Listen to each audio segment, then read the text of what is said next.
Welcome to Music Matters Podcast with Darrell Craig Harris, talking about all things music with celebrities, artists, music business insiders, and more.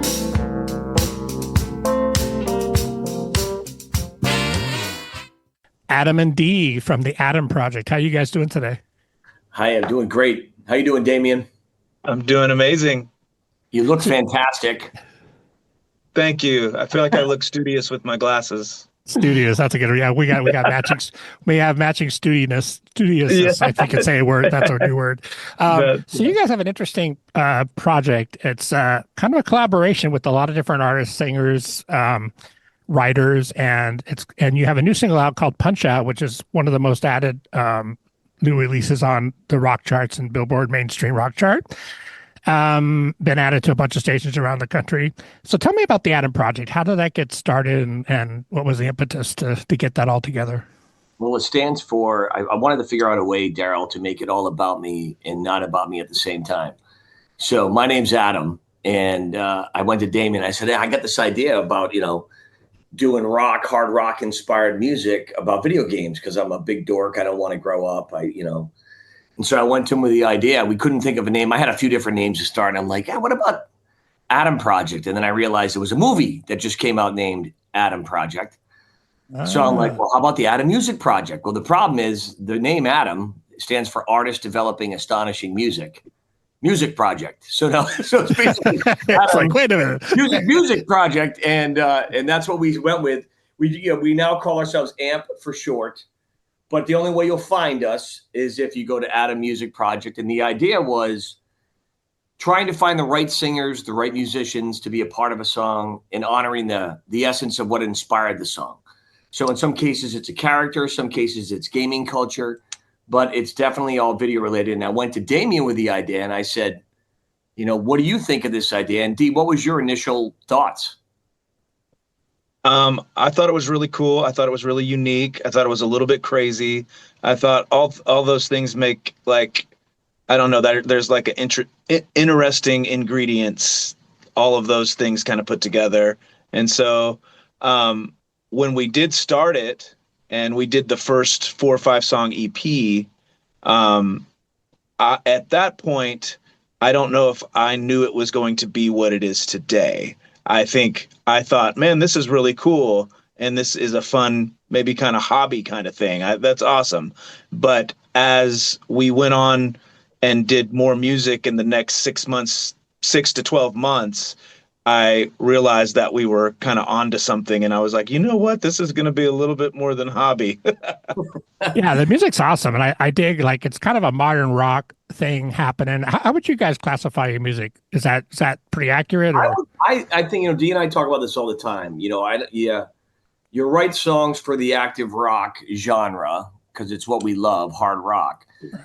But Damien and I grew up with all types of rock, from Fleetwood Mac to, Def Leppard to Black Sabbath to, even to more currently Avenged Sevenfold and, Falling in Reverse. And so we really just wanted it to be about rock. And so when you listen to the project, it's kind of like a Kool and the Gang, but for hard rock. So it's like, you might hear a little Jethro Tull influence on a song, what was that called? Triumph of a Hero, Damien? Yeah, Triumph of a Hero.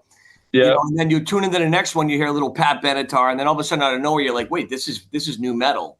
And then wait, no, this is just pure modern rock. So it's, if you like rock and you like all forms of rock, you're probably going to find something on the project that you like.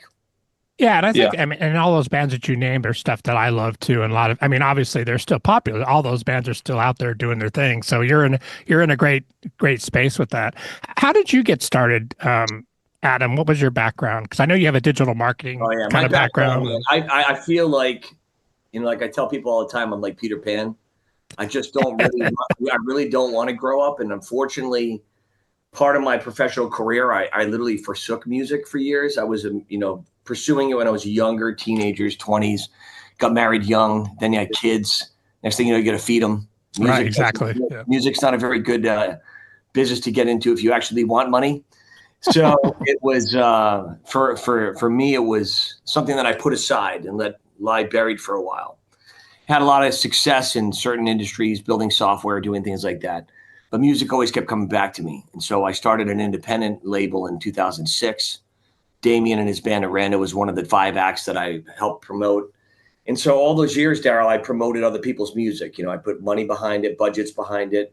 They started having careers with it. And in the back of my mind, I was always thinking, man, kicking myself for letting my own vision die. And it was, I would say, early 50s. See, people don't realize this. I'm actually the elder statesman in the band, which is an encouragement to those youngins that'll actually be fans of the band. Don't let your dreams die, even when you have to make money. Keep them going. Exactly.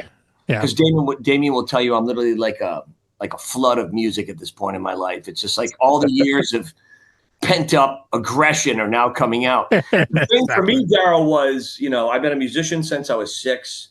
I was raised on the road. My parents' traveling band. My uncles were musicians. My aunts were musicians.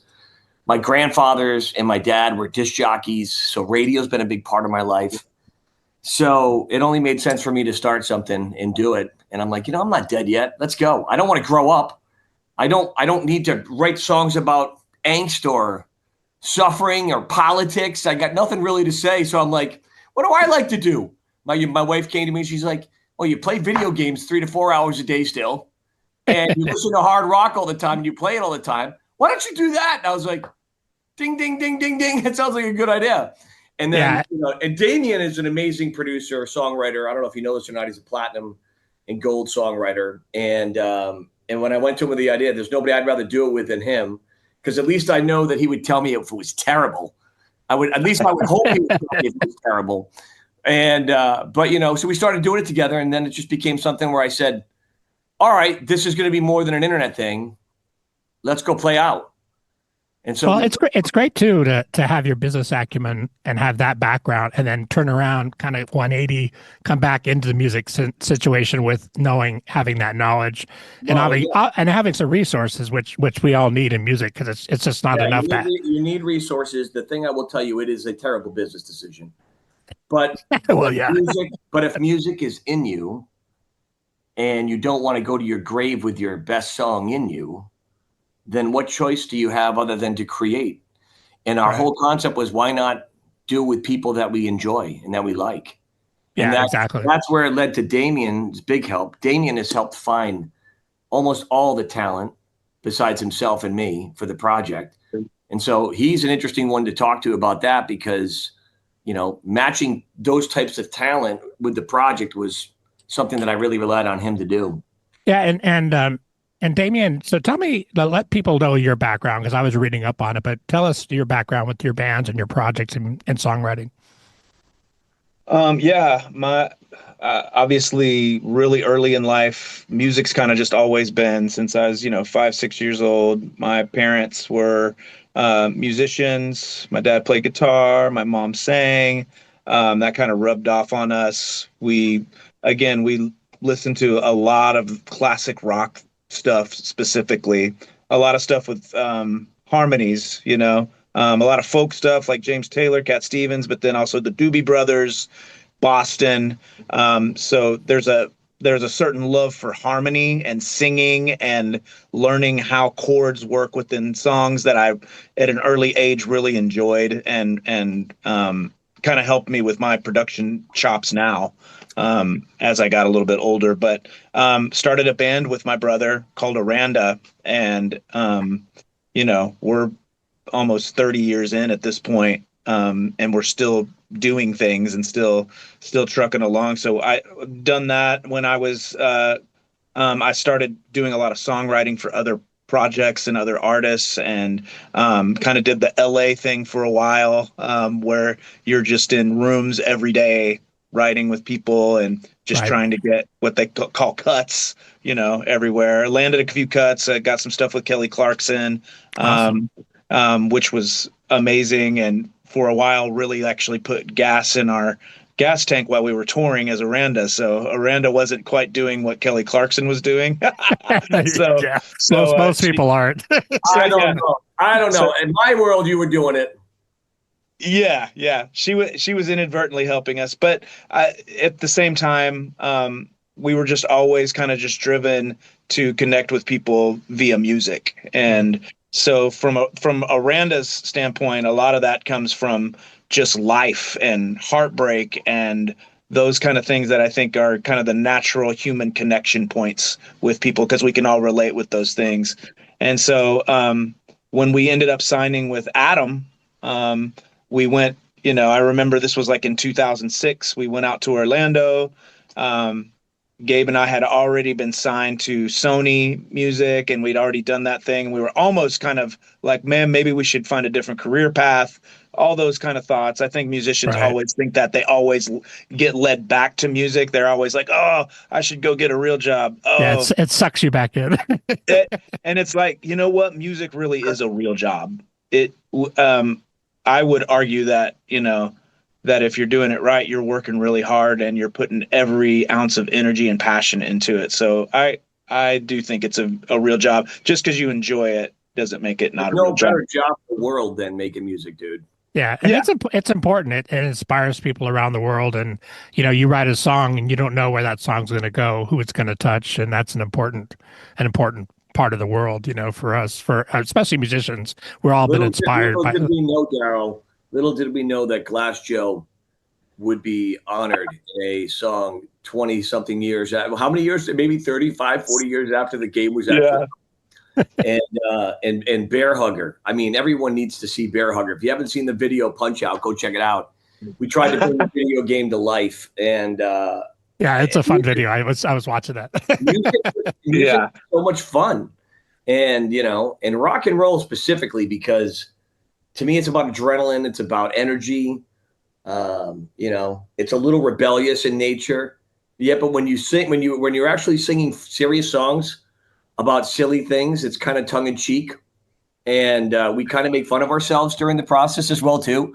Like if you come to see an A.D.A.M Music Project show this summer in the next few weeks, I will be dressed in character, and I don't want to spoil who the character will be. Yeah, but I am going to be a character. Yeah, now you're gonna have to send me a video clip. And we're gonna have some fun, because rock and roll is fun, man. It's fun. Yeah, it should be. And I often post about that. I'm like, don't forget why you started playing music in the first place. Yeah, it wasn't because you thought you were going to be a millionaire. It's because you enjoyed it. You loved it, right? Yeah, exactly right. Yeah, all the time. What's the name of your label, A.D.A.M? So it's Astonish Entertainment is the indie label, and it's just a cool name. I like anything with A in it. I think Darrell is my thing. A.D.A.M. It's a winner. A couple of A's. Astonish. One of the words I use in my vocabulary all the time is awesome. I'm like an 8-year-old. I don't have just listen to the lyrics of Punch Out. I wrote the song. It's pretty. it's like an 8th grader wrote the lyrics, because I'm not growing up. Hey, I grew up on Kiss, and it's like I can relate. Wake it up. Exactly. Tell me about speaking of songwriting. So tell me about that process for you guys. So it's obviously pretty collaborative. How is that, like a song like Punch Out? How do you guys go about writing it? Well, that song was I think written entirely by me, but one of the few. Damien and I write probably 80% of the songs together.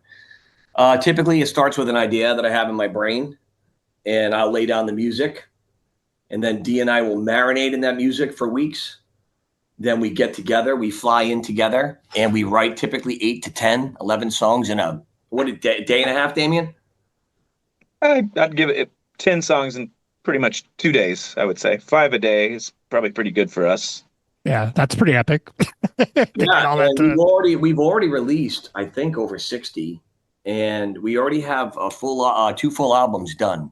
Oh, wow. Okay. That are literally not released. And now we're just trying to figure out. Everything's kind of in a holding pattern, because we don't know what's going to happen with Punch Out, right? It's at 48 on the radio charts. It could go either way, right? It could either fizzle and die over the next 2 or 3 weeks here, or it could, bust into top 40, top 30. Who knows? You never know. Yeah. And, when you're brand new and you're trying to start something that's different, bold moves and bold actions are required. And that's why we're hitting the road. We want people to know if you invest energy and time in A.D.A.M Music Project, we promise we'll be investing time and energy back to the music for you as a fan. And that's the thing too, because you got to be out there. You got to be out there meeting people and shaking hands and having people see you live. Otherwise, the music, it doesn't feel as real, because there's a lot of like projects done at home studios, but they never go out and tour. Yeah, so exactly. That's the obvious next step, but it's expensive, so you gotta figure that out too. It's very expensive, but it was funny. We went and did 2 opening shows, really as a test run, just to practice, really. And I'm not going to mention any of the band's names. We were with a couple of bands, and we went to opening for them, so there's no pressure on us at all. And the last show we did, I think there was not a lot of people there, but 85% of them, Damien, showed up for us, and we're the first act. And so when we were done, they left. So it was like me at the front of the stage going, "Yeah, that's funny." Trying to encourage the guys, So yeah, it's not an easy gig, but if you love it, you love it. And some of my favorite gigs I've ever played, Darrell, were, I was telling Damien years ago, I was in this hard rock band. We showed up. There was 4 girls in the audience, and they all decided to go to the bathroom at the same time. And my the whole audience left. My cousin at the time, he looks over at me, he goes, "What do we do?" I said, "Well, I'm enjoying the song." Eventually came back 2 songs later, and it was, you just don't know, right? And then you have other shows where the night before was 1,600 people, so you're like, you just don't know, right? It's like, you got to get out there. Yeah, you got to get the engine started and just kind of make it all work. And so these days, it seems like especially on the streaming outlets, which is how most people are releasing these days, it's really singles driven. Is that something that you kind of contemplate about how you want to release songs, or how does that work for you? Yeah, so we're doing. I like full albums. Like, I'm a junkie for albums. I am too. I am. The reality is, Damien and I talk about it all the time. So when you do a 12-song album, 4 songs have a chance of anything. Right. The others are really, we're writing because we like them, and someday people want to go to the deep tracks of A.D.A.M Music Project, they can dive in, right? But yeah, and you never, you never know. There's been plenty of hits that people didn't think it was like the B-side of the single. And we don't think, you don't release a song thinking it's bad. Exactly. So, it's not like Damien and I go, "Man, that thing sucks. We should put that at number 10." It's kind of, exactly. You kind of release what you love, and so we try to do like 50-50. So it's 5 or 6 singles, drop a 12-song album. Aranda has a new album coming out. Damien, we're thinking more single driven initially too. Yeah, I think so. I think probably 4 singles into the record, kind of thing. Drop 4 Waterfall at 4 singles and then release the rest of it. So, I mean, it's just the day and age we live in, and you want to try to maximize, because, it's not, when you make that kind of art, you want somebody to hear it. And if you just throw it out there, a lot of the times it's gone in 2 months, 3 months. And then you're like, man, we just spent, a ton of time on that. And now we're kind of at this point where it's like, well, I guess we're moving on now. But that's why touring and all these things are very, they're very key for us in promotion, because, as we have Punch Out came out in March, I believe. Yeah, March. Yeah. And, we're in July right now, and we really feel like we're in the thick of it now. Yeah, it still has legs. That's awesome. But it still has legs, because also, too, we have a plan with touring, and hopefully with radio, if it keeps moving forward, this thing could go all the way to the end of the year, maybe. We really don't know. Right. But you give yourself a chance when you're doing single-driven stuff like that, and then into the album. I think you give yourself just more bites at the apple. Yeah, I talked to a Spotify. I talked to a Spotify exec, and that was one of the big advices that he was giving his artists, the people that they work with, was one single a month. And that seems to be, a lot of bands are doing really well with that kind of formula. But like you said, you do all the work. You want to kind of make it last as long as possible. Well, and it's expensive if you want to give a song legs, right? So like, we're releasing a new song on August 1st called Powered Up. And it's it's the second song that I sang on the project. And it's inspired by Mega Man. I don't even know if you remember that character. Mega Man. It's the silliest thing in the world, but the song is awesome. And so Powered Up comes out while we're still working Punch Out. Yeah, awesome. But then you have to say, do I want resources to defer from Punch Out? I don't know. We'll have to figure it out. Yeah, yeah, and that's always a struggle. It's kind of figuring out like, okay, I have this much money and this much energy. Where am I going to spread it out? And when one song kind of is maybe it's going down, you want to hit with another one. So that's a whole strategy. But as a record label owner, you have a great insight into that. You're seeing numbers, you're seeing how radio ads and all that. What's some advice, each one of you guys? What's some advice for young artists? Because you guys have both been in the trenches doing this. What's some super valuable lessons that you can impart on people? So I would say, and I'll go first. I'm going to say two things. Don't be discouraged by AI. Right. Because if you're young right now, I'd be scared to death. Yep. At that. But people love humans. And there's something you have that an AI will never have, which is a soul and talent that you're given, I believe, by a higher power. In my case, I'd call it God. And at the end of the day, don't let your best, song die inside of you. Don't ignore the gift that you have. That would probably be my biggest advice. And, if you're called to do something, if you feel like you were born for a reason and music's a part of that, then lean into it. Don't run from it. That's great advice. And we're all born for a reason. I believe that too. Damien, what do you think? I have been doing this for a really long time. And I think what I would have told my younger self was embrace kind of the wildness and the freedom that you have to create. Don't let there be boundaries for you, even musically. I remember coming up, and people would always say, well, man, you got to make it something. You got to make it either a rock thing, or you got to make it either a pop thing, or it's got to fit in a box. It's got to fit. And to me, some of the biggest acts ever have been a little bit genreless.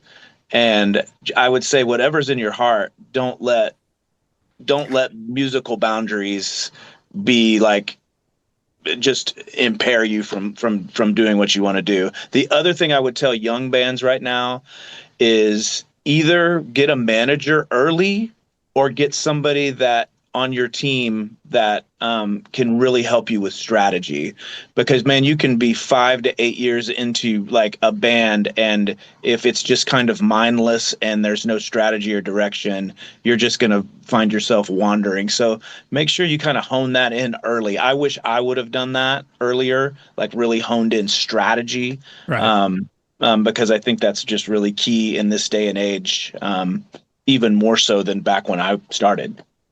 Yeah, and you can having the strategy can help you avoid burnout, because that's if you don't feel progress, eventually humans just want to move on, right? Next. Absolutely. Pass the ketchup. Exactly. Next.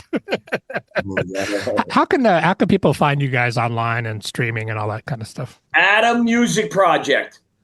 So TikTok /A.D.A.M Music Project, YouTube /A.D.A.M Music Project, Instagram /A.D.A.M Music Project. ADAMmusicproject.com. Good marketing. Thank you. My OnlyFans channel. I have an only. No, I'm just kidding. Yeah. I told Damien Darrell that I want to have an OnlyFans channel that I churn butter in my belly button just to see how many people will pay me to watch that. I know. I often tell people, I said, if I was a beautiful woman, I'd be all over that. I'd be sitting in France. You're not a beautiful woman? I know. I'd be sitting in France on my computer, just sipping champagne, But it's, no shout out to OnlyFans. But anyway. So anyway, that's how they find us. Exactly. Okay, awesome. Well, thank you guys for joining me. The music's really cool. You have a lot of music on your Spotify, and I know you're on other streaming as well. But I encourage everybody to check it out. Punch Out's a great single, but there's a lot of other great music on there as well. And you also on your website, give me your website specifically. ADAMmusicproject.com. Awesome. You have your tour schedule on there, so people can check that out. Yeah, we love to see people. Come on out. Yeah, and it's a cool schedule. So you're going to be starting up a Donkey Kong costume to the show. I'll throw you $50. Nice. I like that. I'll be there. Get my $50. By the way, you'd be awesome. Right. We're doing the song that D and I wrote called "It's On Like Donkey Kong" in the set, and where we were so surprised that song didn't go more than it did because it's awesome. And who doesn't love Donkey Kong? Right. So anyway, if you want to dress up, Darrell, come to one of the shows. $50 in Okay. That's a challenge, the Donkey Kong challenge. Awesome. Hey guys, thank you so much for joining me. I really appreciate the insights, and it's great music. So I'm excited to see what you guys do down the road. And if you have updates, let me know, and maybe we can come back and do another one of these. It'd be fun. That would be great. Well, thanks for your time. We appreciate it, man. Thank you. All right. Awesome. Thank you, Adam and Damien. Have a great day, guys. Thanks for joining us, and please consider subscribing to our podcast and follow us on our social media pages for guest announcements.